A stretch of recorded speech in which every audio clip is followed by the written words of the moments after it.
Hi, Neil. Hi, we've got a minute to go. Oh, I did put us online this very moment. So we are live already on Facebook and YouTube. Wonderful.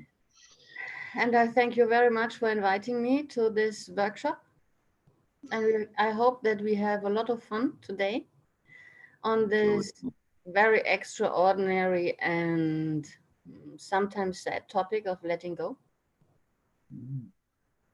So, I'll greet you. So, Ariana, thank you very much for agreeing to be doing this workshop with us today on the subject of letting go. And, with the struggles that people have been having over recent times, a big part of it is being able to recognize that there is change. And with change, there is the need to actually let go of things. You can't hold on to everything. So the Buddhists talk about non-attachment and non-identification, and the subject of letting go is about letting go of both attachments and identifications. And so this is very high work that you're proposing here, and I know that with your technique that you're able to bring it to everybody's ability. So bring it to a place where people can actually use these things where they are right now. So I wonder if you can just introduce a bit more about the technique and the philosophical sort of background to where you came to this. Well, I had a life full of losses, and somehow you have to come to the ability to cope with it, or you just drown in it. And I thought that I want to handle it. And so I developed a method how to handle it and a model which I hand over to other people. And to make it easy, I did break it down in 13 steps. If it would Ah, be 5 steps, then it would be big steps to take and very complicated and a lot of inner work to do. But if you look at that whole process as 13 steps, it comes to a reasonable point. You know, it's like Raphael's method. Break it down to something which you can handle. mhm. And of course, it's about letting go of attachment. And of course, about letting go of identifications. But I did break it down in the tiny steps of it. And that's easier. Because when I tell you, please let go of your attachments, you just collapse. It's too big. You will Just answer to, me, I'm no Buddha. How can I do it? But if I tell you, well, let's sit down. Let's sit down and just state the situation you're in. Write it down. Write it down from the heart with everything that's in it. And you start to be honest and just write it down. Little by little, maybe it takes one day, maybe it takes a week, maybe it takes 3 hours. And then you think it over and fill in the gaps, write it down again. Then you have a picture. And some of it isn't as dramatic anymore. okay. And then the first thing you will realize is how angry you are. How angry you are on the people who did put you in this situation. How angry you are about yourself coming into that situation. Mhm.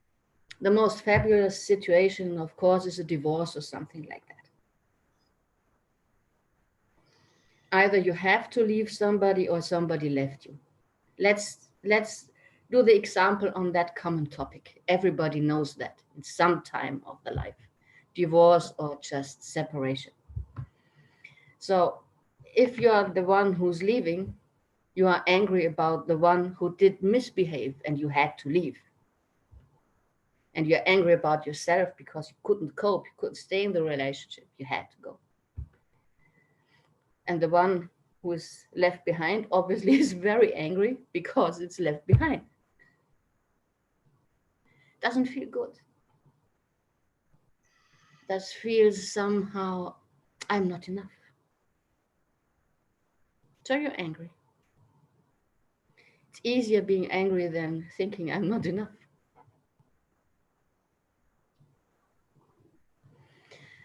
And when you look at all the anger, you will see you have been angry in your life very often. Then you can write down all the situations in your life where you have been angry. And you will find a common thread. See your pattern in angriness, in anger. And maybe alone seeing that makes you smile. Say, oh, that's me. This is the way I behave. Isn't that gorgeous? And it gets a bit of a different side of the coin. And then obviously we have to find a solution for anger. And as far as I can tell, there's only one. Get into communication again. And that is the work to do. So if you're angry about yourself or somebody else who has left you or is going to leave you, or you are the one who's going to leave, get into communication with the other person, as difficult as it might be. And talk as long as it takes that everybody is happy again. And you will see all the attachment that is sitting around anger is gone suddenly. Yeah. So it's not much to do. It's writing down your anger, seeing your pattern in the anger, smile about it. And then comes the leap for the ego, get back into communication. And then talk as long as it takes for everybody to be happy.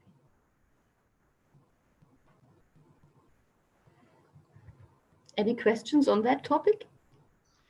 No, that's is a very big piece, and I have an observation, and that is that um, very clearly that a person is likely to be angry with themselves as well.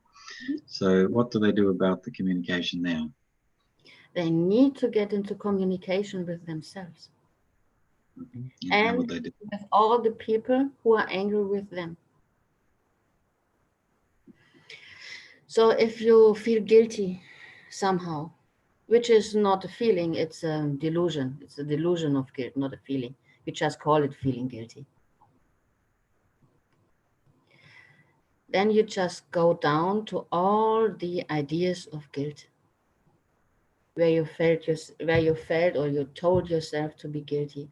You think of who did tell me that that is guilt, and you think it over and think it over and think it over again, till you see there's only experience, not guilt. And then you can ask yourself, with the knowledge of today, would I go for the same experience? And usually the answer is no. So you learned already what has to be learned, and it's okay. You can forgive What, yourself. what about the attachment to the guilt itself? So, what about if you don't want to let go of the guilt? This is a decision.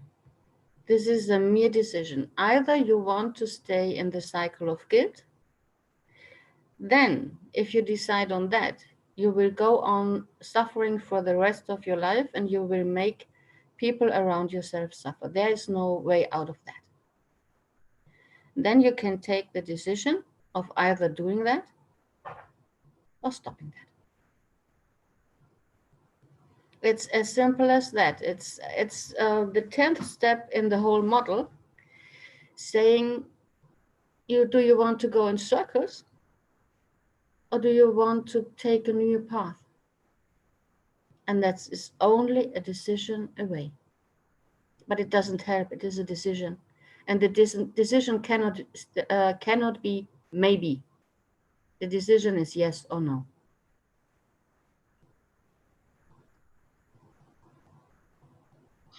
Okay, so carry on with the steps. We're up to step 10 already. No, we need to get back. We just did a bit of circle.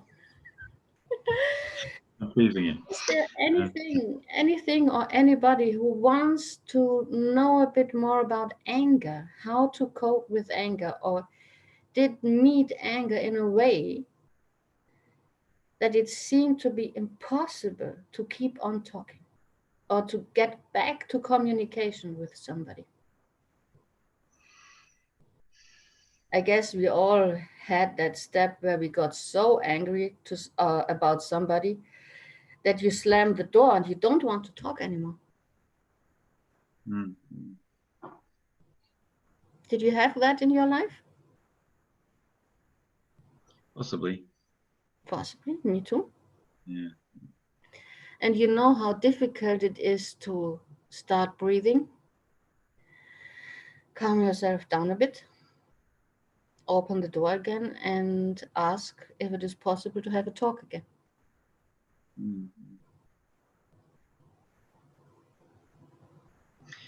So anger is a tool, it's a strategy to try to cope, as is guilt. So both guilt and anger are a strategy for coping.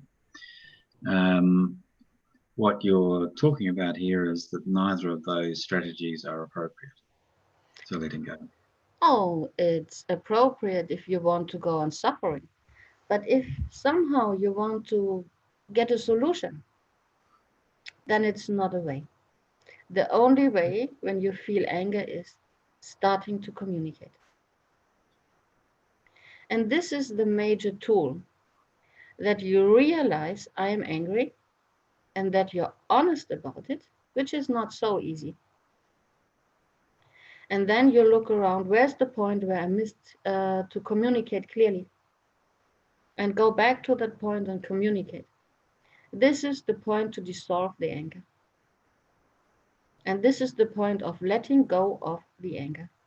I just saw somebody did write in the chat, the art of letting go is very essential in living a freedom-filled life. I like the question on attachment. Mhm. That is from Zach. Hi, Zach. Zach is watching from Kenya. Oh, really good. Isaac. Yeah. So, any questions on anger? If not, we are getting forward to step 2. Very good. Step 2 is about sadness. Usually, when the anger evaporates, you feel sad. You lost something, or you're going to lose something. And it's very natural that you want to cling to it. It's the attachment. And it is not natural in a human being to have the courage to see things just slip away and be happy with it. But I want to point out that this is some kind of courage to see that something, the time of something is gone already, and all you have to do is come into a position to see it slip away. And if you try to hold it, it's like trying to hold the sand of wandering dunes or trying to hold the flood when it goes back into the sea. It's it's an extreme effort. It takes a lot of power away from you and it brings you nowhere. Okay, so what's the difference between allowing the experience to slip away, which is your antidote to sadness, and the urge to repair, which is the communication? So how does communication vary here? Communication relates to anger. When you're already in the phase where you said you need a lot of time for yourself. This is the time for being alone. The time where you will need a few weeks, a few months. For some people, it takes years to heal, but they need alone. And they need the time to let go, to be happy with that slipping away. And the moment they get to a point of inner ease without that clinging, healing kicks in immediately. This is the healing of life. And sometimes your thought system will take you to a point of remorse, regret, repair. So that you look at the situation and say, wow, here's remorse. With the knowledge of today, I wouldn't have decided that way. I wouldn't have chosen that partner. That's okay. You made the experience. You won't make that experience the next time, hopefully, if you learn something from the situation. So it's okay. You can regret, which only means that you don't cling to the past. It turns you into a salt. How's it? Salt column? Salt stone? Oh, yes. Typical expression with this always looking back to the past. You know what I mean? Mm-hmm. I'm trying to think of how you say that in English. Sorry. Yeah, it turns you into something very crystalline structure, dead structure. And the point of repair is not the outward repair. In that case, it's the inward repair, where you restitute yourself and you take the time for restitution, that it needs to bring you back to the here and now so that you won't take the experience you had to the next person you meet. Mhm. It's another kind of repair. So you're talking here about taking time for As yourself, and but at the same time, you're not. Well, what exactly are you doing with the sadness? What exactly are you doing there? So, like you're letting go of the experience. So you're releasing the experience. What's happening with the sadness? the moment you are really able to take the courage to let something go, the sadness goes with it. The sadness belongs to the clinging, because then you feel empty and you feel you lost something. When you really let it slip away, you are happy that you had somebody for some time. There's no sadness in it.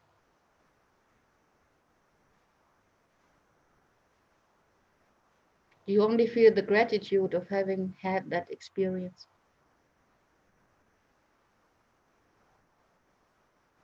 Do you know what I mean? Hmm? The place I'm trying to take you to? Oh, we got another comment. To be able to communicate, it needs to be that the participants talk on an eye level with each other. If one feels superior, this should be cleared before. In anger, often one does not respect the other. Um, this is true, Bettina. This is why when we are in an explosive state of anger, we don't communicate. We go out, we shout at the tree, we calm ourselves down a bit, and when we go to the table to communicate, it's about coherent communication. It's not about winning a war. It's about trying to understand and making ourselves understandable. It's a different kind of communication. It's not war. There's no competition in it. This is No, not finding somebody who's the right person or the wrong person. it's not about arguments. It's about understanding, recreating harmony, and trying to get information through and understand somebody else. I'm talking about real communication, not of a fight with words.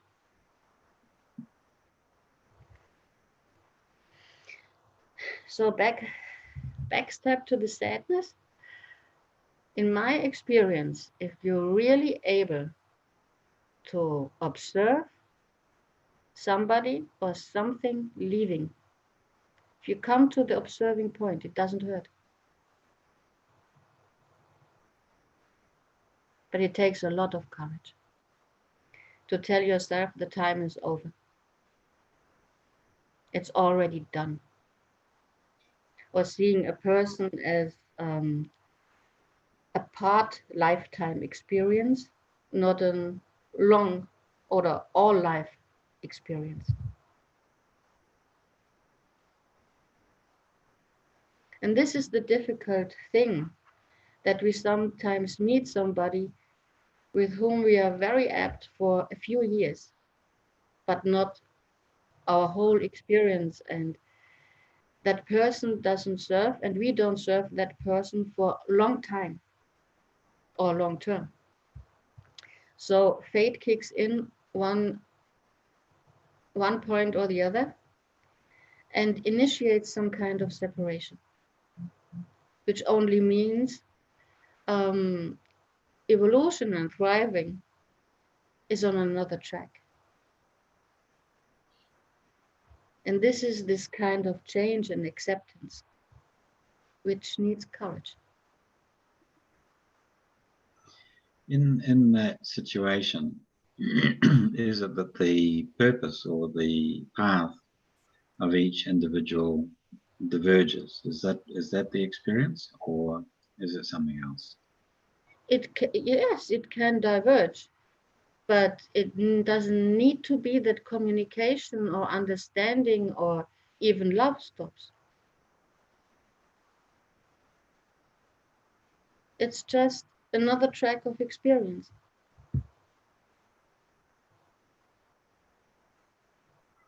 Because people, listening to this would be, perhaps wondering on the topic of how it can be that you can be like a soulmate to somebody, so that you're, as you say, you're describing it very apt. So, but the very, the person really links with you and really gels with you at this point. And I can see that if one person is working in one direction, another person is working in another direction, that you can diverge. I can see that. And yet the question that people will be holding is, well, what about the specialness of the relationship? Surely the specialness of the relationship would allow us to work together to modify and move in the same direction, so that we're going in the same direction. So what are your thoughts on that? It's a very common thing that you meet a soulmate and you can't find a common cause in life. But that doesn't mean that even if the path diverges, this is no soulmate anymore. It's still a soulmate. It just wasn't a match in this incarnation. In this life, you didn't find a common cause, and that's okay. This doesn't stop you of being soulmates or having a lot of appreciation for each other. So I understand that. I'm sure most people watching would understand that.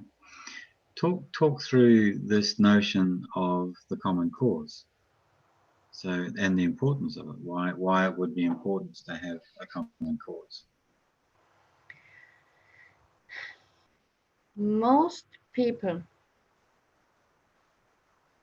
will find the need to have similar goals in life, or will have the need to have a matching Maslow pyramid. So if you have somebody who is very interested in sports and is very interested in distraction and is very interested in a material life and shopping and things like that, and you have a soulmate to that who is interested in spiritual life and going into a temple and having an experience of oneness and non-material life, this on the whole track will give no good match and no good solution for a proper life together. The interests are too different, but it's still a soulmate. It's somebody who makes in this life this experience, and it matters. So you have to step back to a bigger picture and see, in this life, This person is going another track. Let it be. You will meet that person again in another life. And then you can see whether it's a match there. You're not restricted to one life or one point in a lifetime. The problem is that people want to have everything now forever. And it's about possession. And we have maybe be very precise on experience is not possession. And to make an experience, there is no need of possession. And in reality, possessing another being does keep you off any interesting experience. And the only way to own another person is once the person is dead and you're married to it, because then you're the owner of the body and you have to care for it. Oh dear. Okay. Yeah, that's true. So you see, this step just takes courage. Sadness has a lot to do with courage. And it has a lot to do in being very kind to yourself and giving yourself time. And knowing that's the time you need to take to accept something leaving is the time the whole process will take. It's the time you yourself need to get to ease again. So it can be a moment and it can be years. But it's about getting to a place of acceptance. So I accept that this relationship is closed or whatever it is that you're looking at. Yeah. So naturally from that, fear will arise. Suddenly you're afraid you're going to be left alone forever. In that case, very naturally. So we need means to cope with fear. And for coping with fear, there are three very important tools. One is meditation. One is breathing, proper breathing. Just taking back. Don't breathe only superficially, 12 or 15 times per minute. Go back to a step where you breathe 6 times a minute. That in itself will do a lot with fear. And if you really want to work on fear, then get things into order. Have a look on the household, have a look on your emotional life, have a look on your outward life, your connections, and get order into it. This process of making order is absolutely underestimated.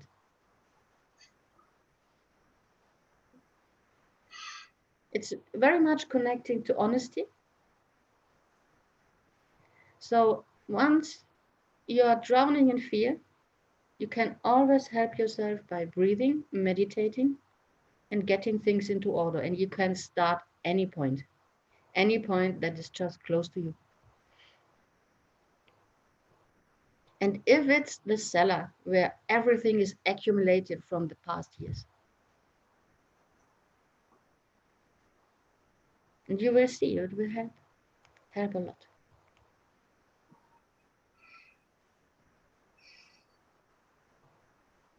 It's a very interesting thing you're talking about because for many people, finding order is only one step away from anxiety, which is an expression of fear. And so I wonder if you could just talk us through the difference between needing to have order, which is anxiety. Needing to have order is a compulsory thing. It's about being neurotic. Being neurotic does not bring you into order. So if you detect in yourself some neurosis, this is something that should go back to order. Order is something that mimics the divine plan in everything. So you can start in going into a piece of forest, just pick out 4 square meters of forest, have a look at the divine plan of order in it, and then just add yourself into it in a form of enhancing that order, giving it maybe a bit artistic view. You will see that you will take out some leaves, you will take out some branches, you will rearrange something. But in the end, that part of forest is looking a lot better. And then start that in your life. And this is not compulsory cleaning. This is not about compulsory washing hands because that doesn't mimic nature. So every time go back to nature, see how nature does order, and then bring that back into your house and into your life. Think of the Fibonacci row. Think of the proportions nature takes. Think of the color nature takes. And the more you inhale the divine order in the nature, the more you are able to create that in your life. And most of it is getting rid of things that cover that order. Usually we just have too much. Too much things in the kitchen, too much things in the cellar, too much things in the house, too much clothing. Go back to a thing of simplicity and order. And it's relieving like nothing. One comment. Somebody has having a lot of troubles in meditation. The head is always circling around. Is this because I can't let my thoughts go? Yes, it is. I would recommend in that state, go back to walking meditation. If you can't do meditation because of cycling of thoughts and you're distracted all the time, take on walking meditation. It's a lot easier to ease your mind and to come to a place of non-thinking, because if you have to watch your breath and you have to watch your attitude and your body language and your steps and leaving only happiness in your footprints, you are so done by watching all that you can't think anything. So just briefly, you kind of have just summarized walking meditation, but just explain that a little bit further for people. Walking meditation. Walking meditation means that you walk as slowly as possible. If you watch a Japanese monk walking, it will take minutes for him to walk a few meters, minutes. And it's very carefully putting one foot next to the other, not in front, next to the other, and keeping rolling the foot on the outside of the foot to the toes, from the back to the toes, and then the next very, very slowly, the next very, very slowly. And only when I talk about that, you will see holding the equilibrium in the body is not so easy. But then think that you have to have your arms on your chest and holding your forearms parallel to the earth. And maybe you have a bowl in one hand and how is called this? A bell. A bell in the other hand, and making a sound with every step.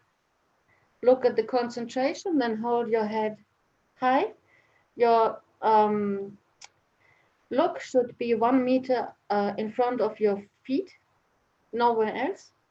And then do that for 10 minutes and watch your breath. You're done. No possibility of thinking anymore. And it will take you to another time. This is the immensity of the experience. And of course, the enlightened version is in each step you put on each step, each footprint you make on the earth, only leave happiness. and watch that it only happiness left behind.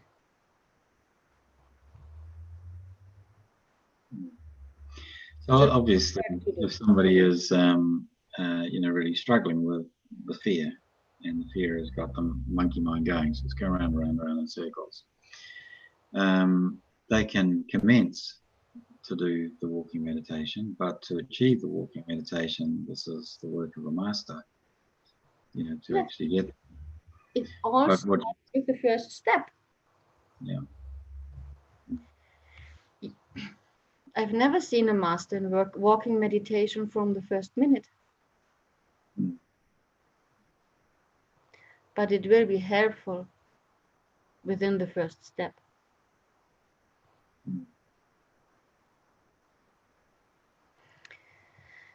Another kind of meditation when you have problems with your mind running in circles is a focused meditation on a candle. Watch the light of a candle burning and watch the flickering of the fire. And just watch it. And take attention on your breath and begin with breathing in 5 seconds and breathing out 5 seconds. Have a lot on attention on the breathing and parallel on the flickering of the light. That will be enough to do for the monkey mind. So, this is another very important aspect, and what you're saying is very consistent with what the great masters teach. There's no two ways about it. But for people watching, what is the difference between distraction and this kind of focus when we're dealing with fear? So, for example, we've got the fear. The fear is running and it's very powerful. We might be left alone for the rest of our lives. That fear, for example, we'll use that example. And so we're now applying some meditation using a candle or walking or any of these techniques that you're talking about. But how is that different from distracting yourself from the fear? How is that different? If you first thing obviously is to realize I'm fearful. And then maybe you can be more concrete and say there's anxiety in the darkness or fear in the darkness, whatever. Maybe you can make it a bit more concrete, of fear of the partner leaving, because somehow internally you know it already, even before talking about it. And so just give the fear a name it. It will make it better. And then you have the possibility to either run from the fear, which means watching movies on the TV or going to see very happy romantic movies in the cinema. This is distracting. Or you sit yourself on the sofa together with the fear. Say, well, fear of being let alone. Come here, sit with me on the sofa, let's talk. This is confronting the fear. That's very different. And then you need to ask that fear whether this is a real threat. Is it a threat to the body? And usually the answer will be no. And then you can be relieved because this is something that to take Barbara's words, too shall pass.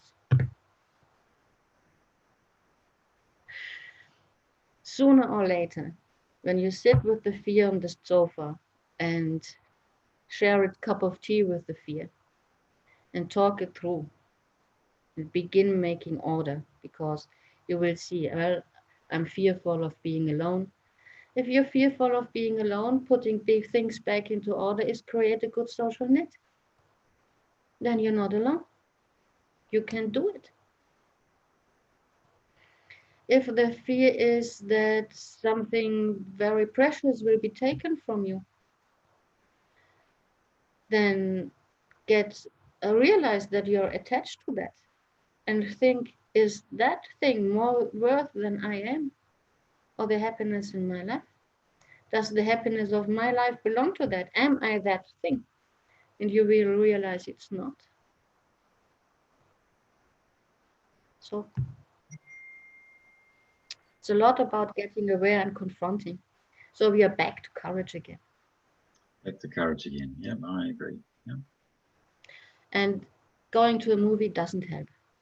It will help procrastination, but you will always have to come back to the same point, which is confronting and somehow taking a leap into courage. So by now we have had a look on anger, on sadness, and on fear. And we can write down again how things are. Things have not changed, but we are more at ease. Interesting. Attachments are beginning to go. If I would have told you let go of your attachments, you would have been overwhelmed. Mm. Breaking it down in anger, sadness, and fear, making tiny steps, learning to communicate, learning to watch things slipping away, going back to remorse, regret, repair, talking to the fear, accepting that it is no death threat to the body, taking things into order, beginning to meditate. It is all about getting rid of attachments. But now you have tools for it. Is there any question on that?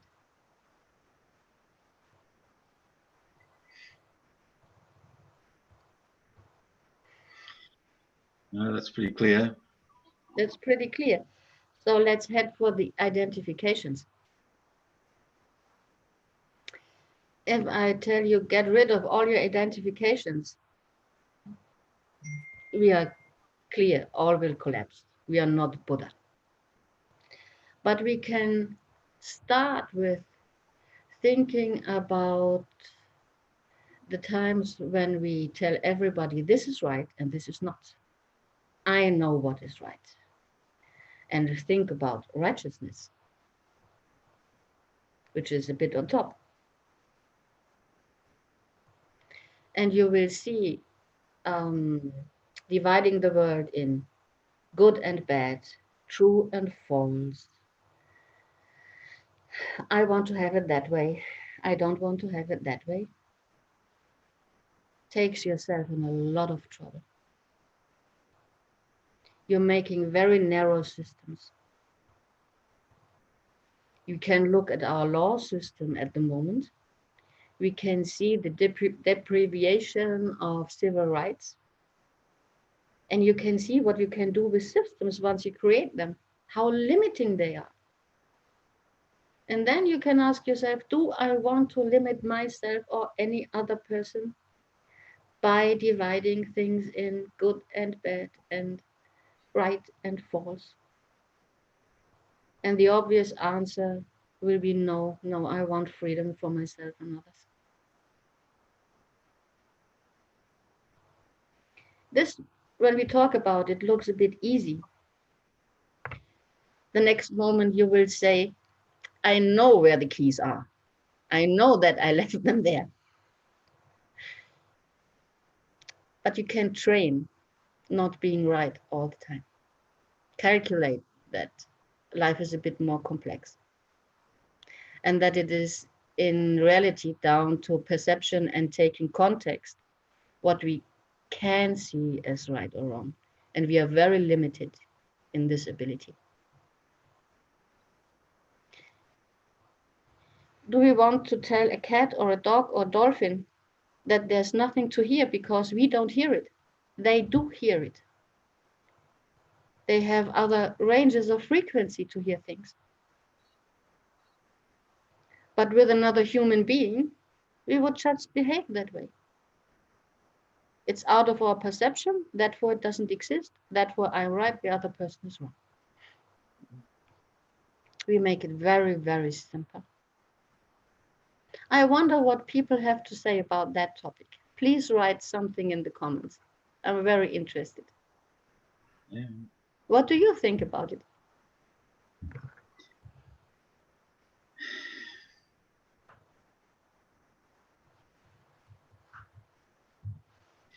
Well, the notion of having to be right about anything is, it's a fundamental aspect of disease. As you and I have talked about. So the way I view these things, that there's probably, other than the need to control things, which is what you were talking about earlier, the second major issue is the need to be right.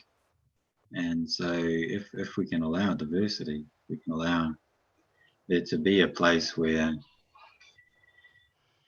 yeah, it's allowed, where it just where it's allowed for there to be a difference and an acceptance of it, and like a gladness, or we're joyful and happy that there is this diversity of opinion and expression and understanding. Then there is less, far less likely to be any attachment. So the attachment to being right is a significant issue. I remember years ago, probably around about the time that we first met, I just made a video about the tyranny of knowing, Mm-hmm. and it is a tyranny. It's absolutely tyrannical to know things, and as soon as you know something, the opportunities for learning diminish. Yeah. And as you said, it's down to the mimicry of nature. Nature is all about diversity. And it's about things being challenged also. Mm. So one of the aspects of nature is that here is a truth. So I am an oak tree. I am truth because I'm big and I've been here for 200 years. I've been growing all this time. And the real aspect of nature is that it gets challenged. So the fire will challenge it. It's a part of nature. Everything gets challenged. Sooner or later, everything. And that And takes you. Hmm? I was just going to say, to be comfortable with that. So to, feel that this is a really good thing, that I'm going to be challenged. Here I am. I'm Neil. I'm clever. I know all these things, and I've had these experiences, and so therefore I know about this topic.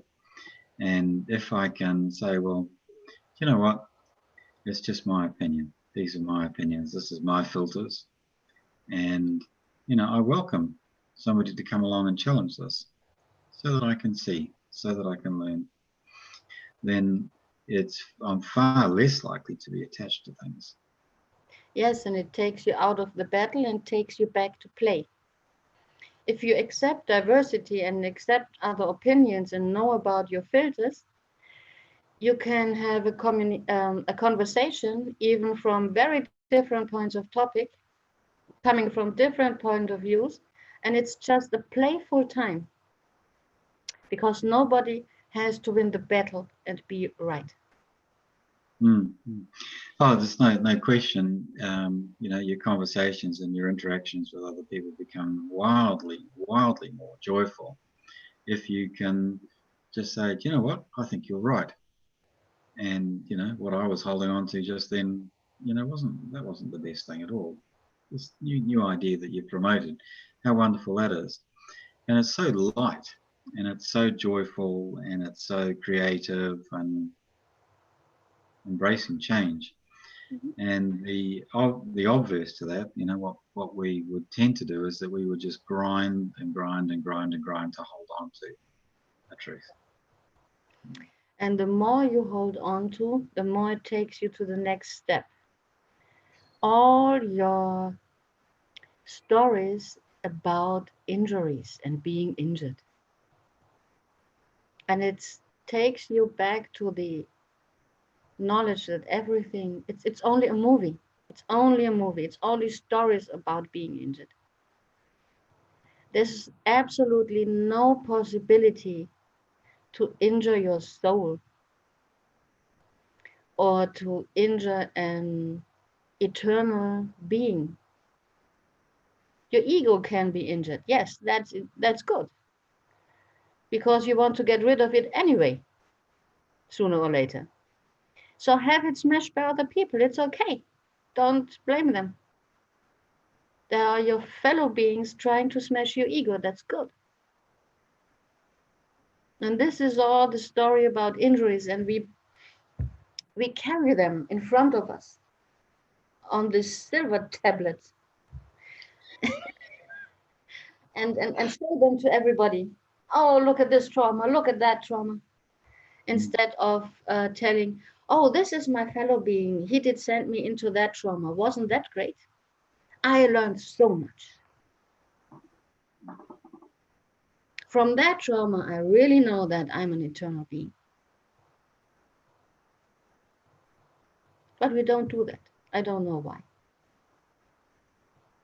We blame others, make huge stories, drown in that stories for years, blame people, and then we are back to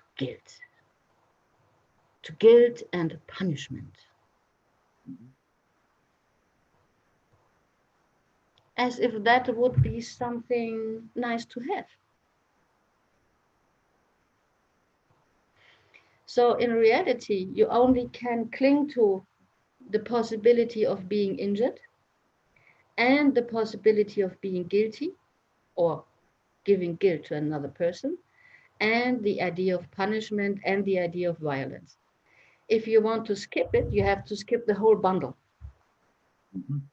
You can't hold back one thing.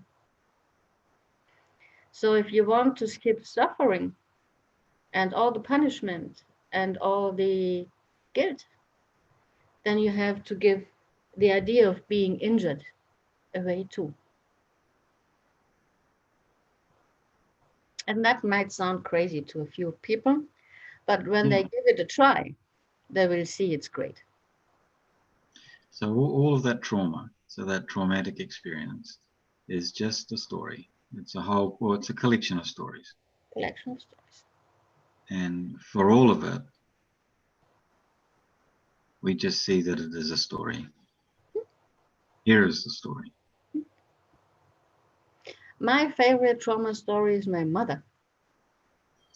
My poor, broken-hearted mother, who had such a social distance to me in her life when I was a very little baby, that I went to the Asperger autism, that I did take that track. And now, after realizing all that, I can say my poor mother, it's not the poor me anymore. My mother had no help. Very bad, very bad. I'm not the person to help her. It would have been Granny. It would have been Granny's job to do that. Or any other healer, but Granny didn't detect it. So my decision was going to Asperger's, but now I'm very fine with it. I see all the opportunities that gave to me, all the great focus I could take in my life, all these opportunity to remember things, have a very good memory. But I cannot let myself be stuck there. I have to realize that this is an injury and compensating mechanism, that my path is to going to community as well. And I cannot blame my mother for not doing it. It's my path for evolution, and I have to take self-responsibility for that. I can say, as a child, I couldn't think of anything else, so I did do that. Very nice, gave me a lot of opportunities, and now I just move on. I understood, it's good. When you're talking about this autism, is there a way to let this go? Yes, of course, there's a way to let that go.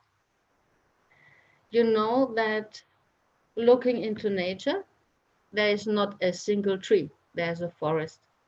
There's not a single grass, there is a meadow. There's not one single jackal, there's a tribe of jackals. So the mimicry of nature in that point is human beings are social beings, they thrive in communities, so find yourself a community. and try to interact. Take your time in doing it. So the strategy, which is Asperger's, or the autistic spectrum, it is a strategy. I completely agree with you. It's a way of trying to cope with that stress, and the stress is partly the trauma story that you're talking about, but it's really the response to it. And so the way out of it is to slowly reverse the strategy. And the strategy is about separating parts of yourself and separating yourself from other people as well. Definitely. And yes, of course, I learned in my life that trusting adult human beings is not that easy. Mm.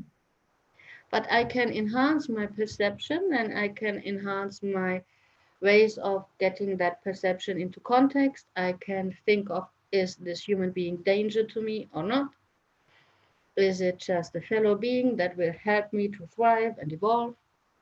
And sooner or later, I will see that this is a diversity of human beings. One of them are quite nice, others are not.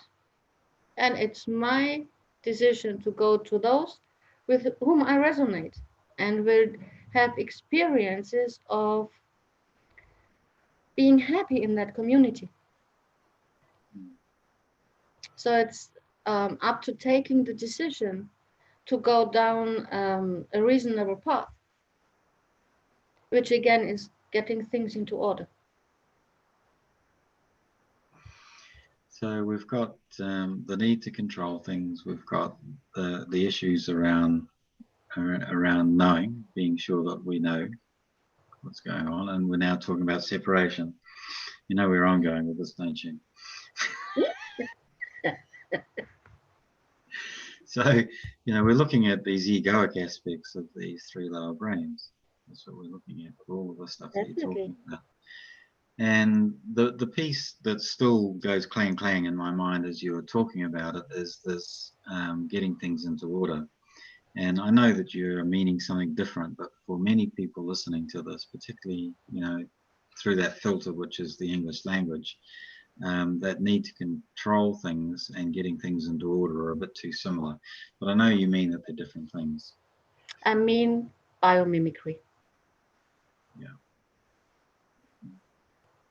So mimicking nature. Mimicking nature and mimicking the divine order, or you can even take it back to a fractal mathematical order. It still is order, but it's very beautiful, non-neurotic. You can look at the Fibonacci numbers. For, for me, looking at them, it's absolute beauty. Maybe for other people, it's not that easy to see the beauty in it. But once they look into nature and they see that a nautilus is built that way and that the seeds in the sunflower are set up in that way, they will see the beauty. Yeah. And still, it's a plan and it's order, but it's diverse and mimicking as well. It's a very strict mathematical order indeed.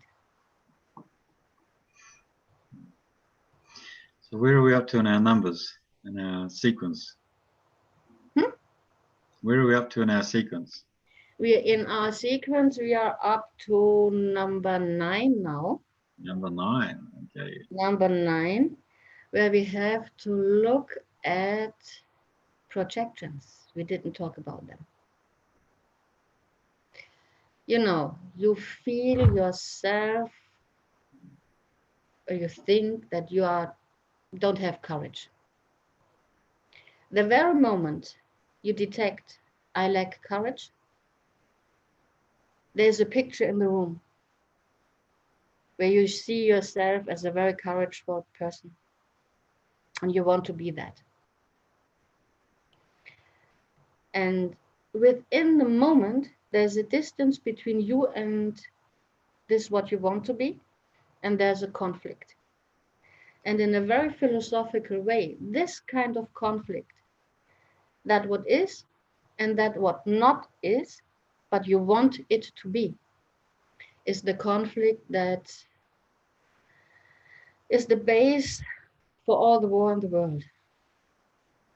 If we could get rid of that projection, that we are something and want to be something else, and cling to that image the very moment, even before being aware of that we are doing that,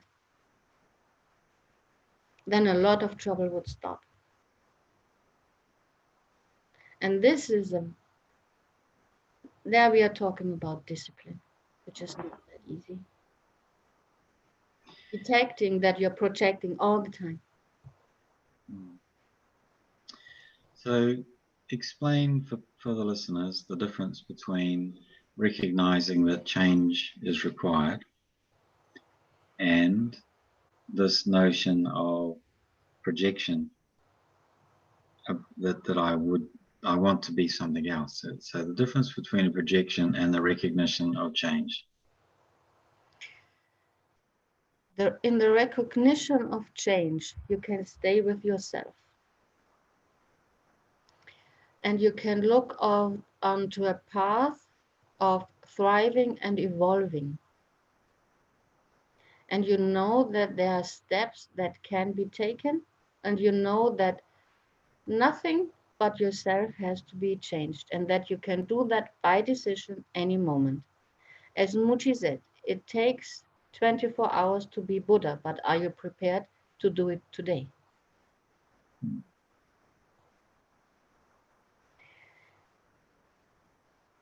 In that example, are we prepared to let go of any suffering this very moment and to step into a Buddha position? We could do it. You know, our Buddha by Friday still is running. Still is running. And in the projection, there's always the guilt and there's a war in it. In the accepting of change, there's the acceptance that I can do it different if I want to. Yep. And that it is my power to decide. It's not about being victim, bully, or anything. Yeah. So you're in the case of the projection, you're locked into actually separating yourself from it. You actually are separated from the experience. Whereas this working with change, you're recognizing that you're central to the issue. And you know, the question coming through about the autism before, and you know, me talking about it as being a strategy. You know, I'm in that autistic spectrum as well, as you know, and the issue there is that the strategy of being able to disorientate and so therefore lessen the amount of stress that's going on in your life. What a gift. What an absolute gift. But as a way forward, I can imagine myself through some form of projection into some completely fanciful existence, or I can work on, you know, my need to disorientate, my need to separate, and I do it step by step and piece by piece, and it's a completely different experience. And so, you know, you're explaining that very, very well. But for somebody with autism, like the way that we look at it in our modern culture, oh, I'm autistic, or my child is autistic, or however it is. And so therefore we've got all these excuses around what might be possible and might not be possible. Whereas the way that we're talking about it here at the moment is that the autism is a choice. We choose to be autistic because it gives us a way of coping with stress. It's just a strategy. And by taking that responsibility, then we can move forward. Yes, you can develop other coping mechanisms that you did not have as a child. Just like meditation, like mimicry of nature's order, like sitting down with all the fear, like beginning coherent communication with your stressors. and by deciding to go more to people whom you resonate with than to going to people whom you do not resonate with. Well, that would be a key. I was going to say that would be a key piece to it, is to really, identify the stressors, and go and associate with stressors which are actually assisting you in the path. And then be very, very, very honest. This is about the writing down. You know that I have a lot of difficulty still going into a taverna and having a lot of people in distressed mode around me, or very noisy. It's very likely for me to disorientate because I just can't stand the noise anymore at some point. But I can go to a taverna where not so many people. I can do actively that choice. And if I can handle a taverna with 2 tables, maybe next time I can handle a taverna with 3 tables. And maybe in 2 months, a taverna with 5 tables. And if I sometimes see 5 is my limit, then I can stick to it. But I don't have to sit at home anymore. Mm-hmm. And this is a huge difference.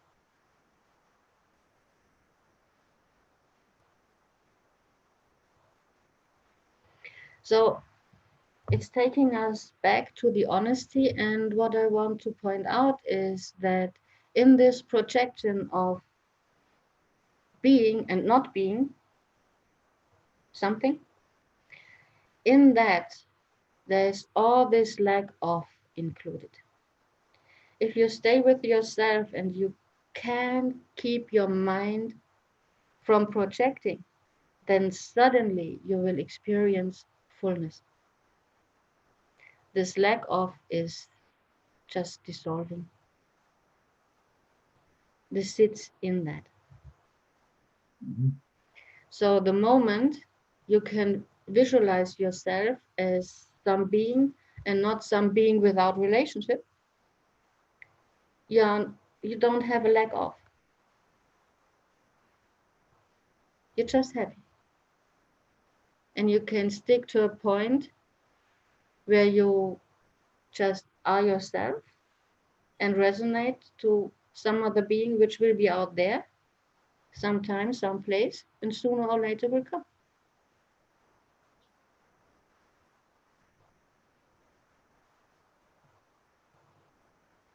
Which is a lot more fun than clinging to a partner that wants to go. That's right. Yeah? But it takes a bit of courage. So now we are down to point 10. Okay. Taking the decision. And it's all about going the circles of suffering, going the circles of anger and sadness and fear and being right and being injured and projecting all the time and over and again and again. And we all know that we end up in the same situations of life sooner or later. Maybe after 7 years, maybe after 10 years or 14 years, things come back because we did not change. So there's, as I found, the one and only decision out of that circle is to come to the point where you say, I stop all the fight, flight, freeze mechanism. I stop navigating by my reptilian brain. I detect all the fight, flight, freeze mechanism in myself and begin to act instead of react, which definitely means taking self-responsibility in everything. And this is the key point of letting go. Are you able and are you willing, are you wanting to stop your reptilian brain navigating your life today? And as about 97% of mankind are doing that, are going by reptilian brain navigation about 95% all the time, that's not so easy. Well, it's an interesting way of describing it, to actually even talk about it as being navigating, because, if you're operating out of this, the sympathetic nervous system, the reptilian functioning, you're not navigating at all. You're just reacting. Mm-hmm. It's all reaction. There's no action in this. There's no action in this piece. It's all reaction. Yes, but we are usually not aware about that. In your Gurdjieff terms, it's the lesser mind controlling the life. Absolutely. You're in a reactive state, no way out of it. Everything is an impulse from outside, and the only thing you do is react to it by fight, flight, or freeze. Nothing new. It's probably important for people to realize that, that is the fundamental state of ill health. So it's not possible to heal in any way if you're in this state. Not possible. So in case you're willing to today make the decision to stop being navigated by the reptilian brain and take over navigation yourself from your true self,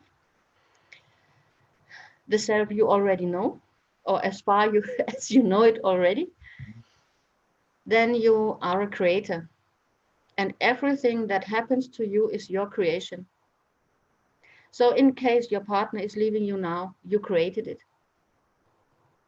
which is a totally different point of view.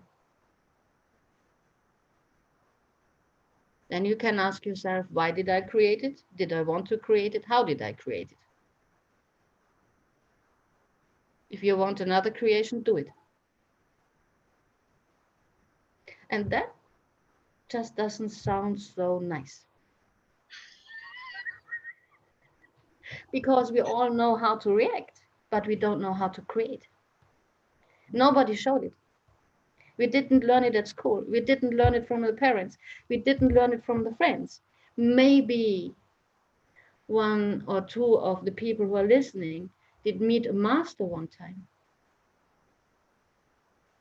And from that master learned how to create, or at least saw somebody who was able to create.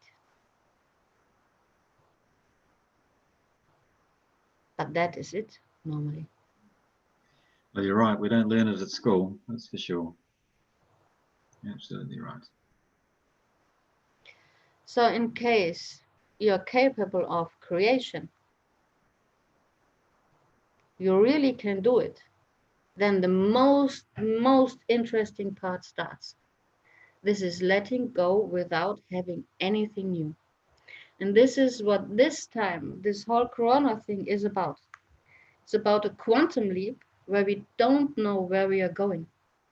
We just know that we have to leave everything we know behind. We can't cling to anything. That we have to believe in our creation powers and make a jump to something absolutely new we don't know anything about. But we have to trust in ourselves that we are able to build new societies, that we are able to behave on this planet, that we are able to get into an equilibrium with nature. But we don't have any recipe for that yet. Maybe here and there's a master who has a piece of knowledge. What we can do is to connect and put the pieces together.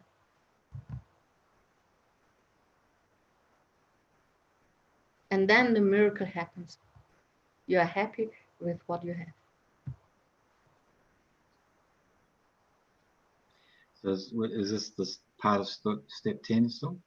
This is the last step, being happy with what you have.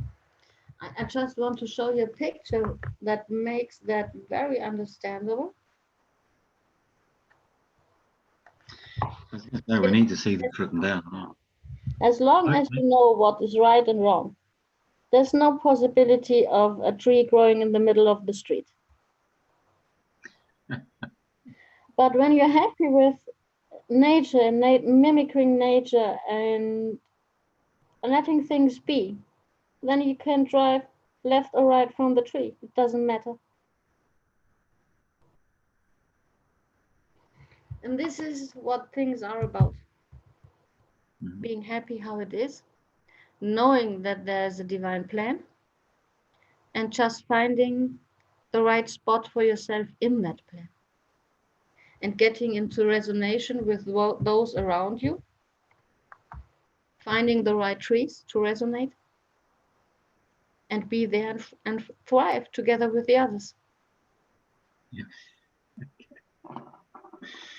Oh, very good.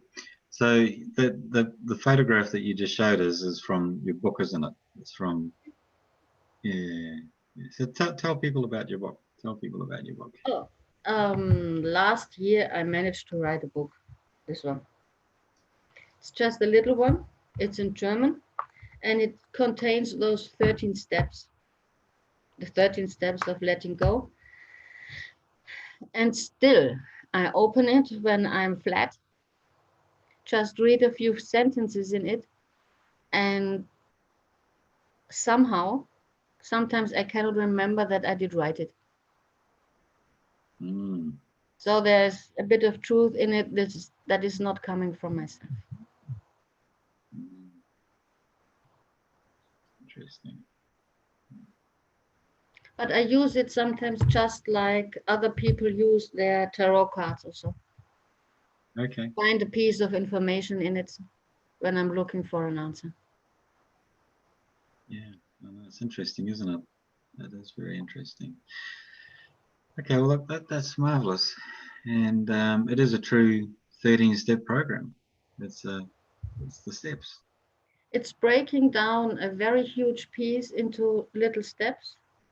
And Mm. those steps, sooner or later, will lead you to a point where you are in peace and where you can find the place in your life where you're very, very, very happy. But it So means that you let go of anything about yourself that is not true. okay. So like the obvious question is, why do I have to go through all those steps? Why can't I just get to a place where I accept? I have acceptance. You can do it this very minute, but it would mean that you, this very minute, are able to stop your reptilian brain ruling your life. And for people watching here, there needs to be that recognition that it's continuous. What Marianne's talking about is how to actually continuously do this over and over and over again, and with every second, every minute, to remain in your natural minds, not on these lesser minds. This is, you were talking about the oak tree getting challenged by the fire. It is the oak tree in the minute he hears the fire coming, realizing he's an eternal being and not drowning in fear. And the thing to do is separate from the external body and lift its spirit to the oneness and come back later. Mm. But this is a process of letting go and catching the right minute for it. And without any resistance to what is happening around. Mm. So just before we finish here, I'd like you to sort of broaden the context. So we've been talking about relationships between people, and as we've been using that example. I wonder if you could just talk just about other things that you may wish to let go. If you think of a job, you know that you're short before being disemployed. or you already realize that you're doing a job which does not resonate to you, which makes you ill. It's the same thing. It's either fear keeps you going and makes you be stuck in it, or you take the courage to go through all those steps, find your personal essence, get to the right point of your life, to your purpose of life, and just do that no matter what everybody tells you. Mhm. So the business of letting go of a career which is inappropriate is much like letting go of somebody you've been in a relationship with. There's not a particular big difference there. It's because it's got all the attachments and identifications on it. Yeah. Same thing is when you're living in a country where you're not happy. And you're always dreaming of the sea.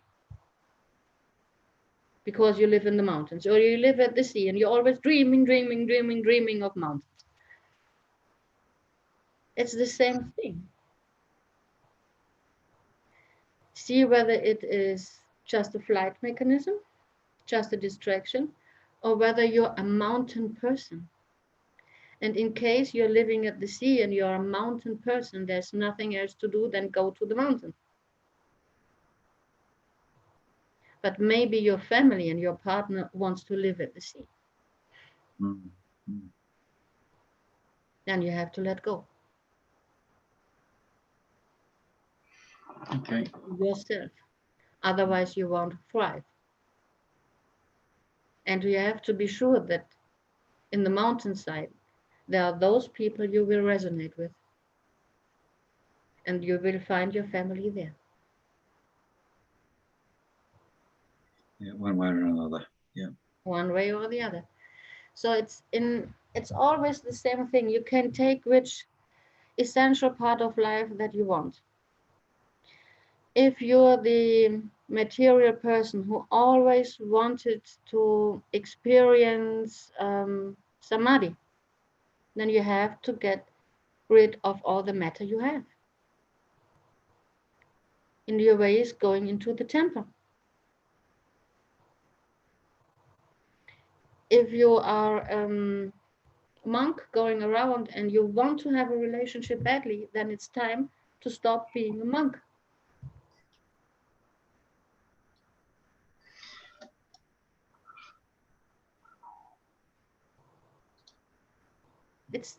There's no difference in no part. It's only about recognizing what is something that was on top of you, and like all those famous artists did say, it's not about covering up with things. It's about getting every splinter away that covers the art sculpture that is in it. Mm-hmm. And you have to Yeah. get all those splinters away, which means detect yourself and then move yourself to the place you belong to.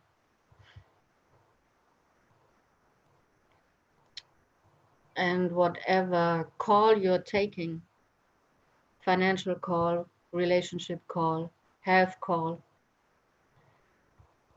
homeland call, you can take any call to do that.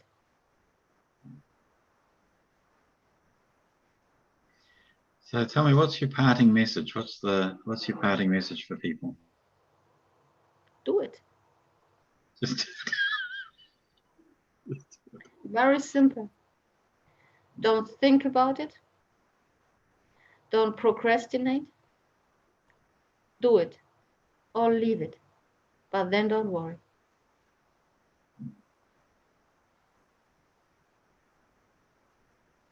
okay. Well, Marianne, that's really great. Thank you very much for sharing, with us again. And interestingly enough, you and I talked about this step and what was going into the book over a period of many years.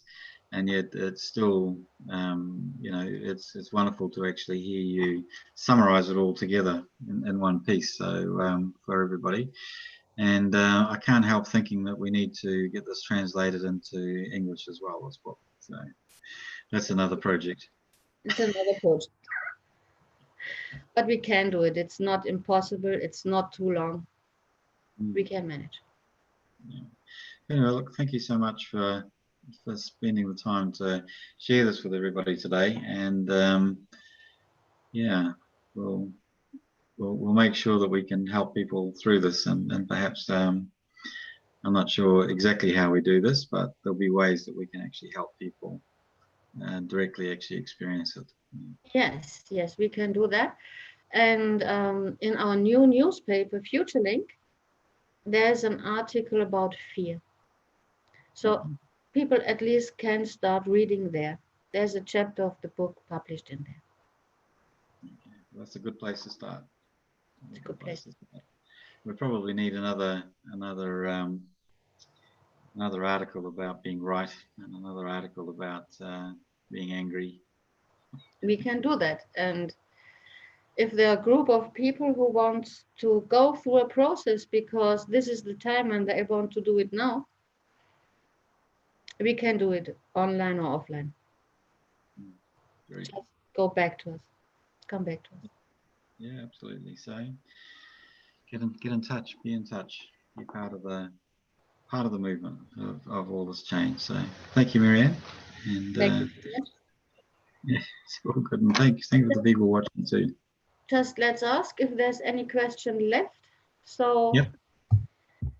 If somebody wants to ask a question, the time is now.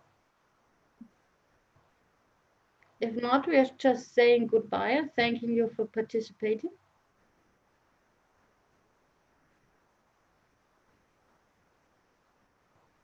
Oh, so far, no question. Okay. Well, thank you very much. Okay. Bye. Bye-bye. Bye, everybody. They said a wonderful talk.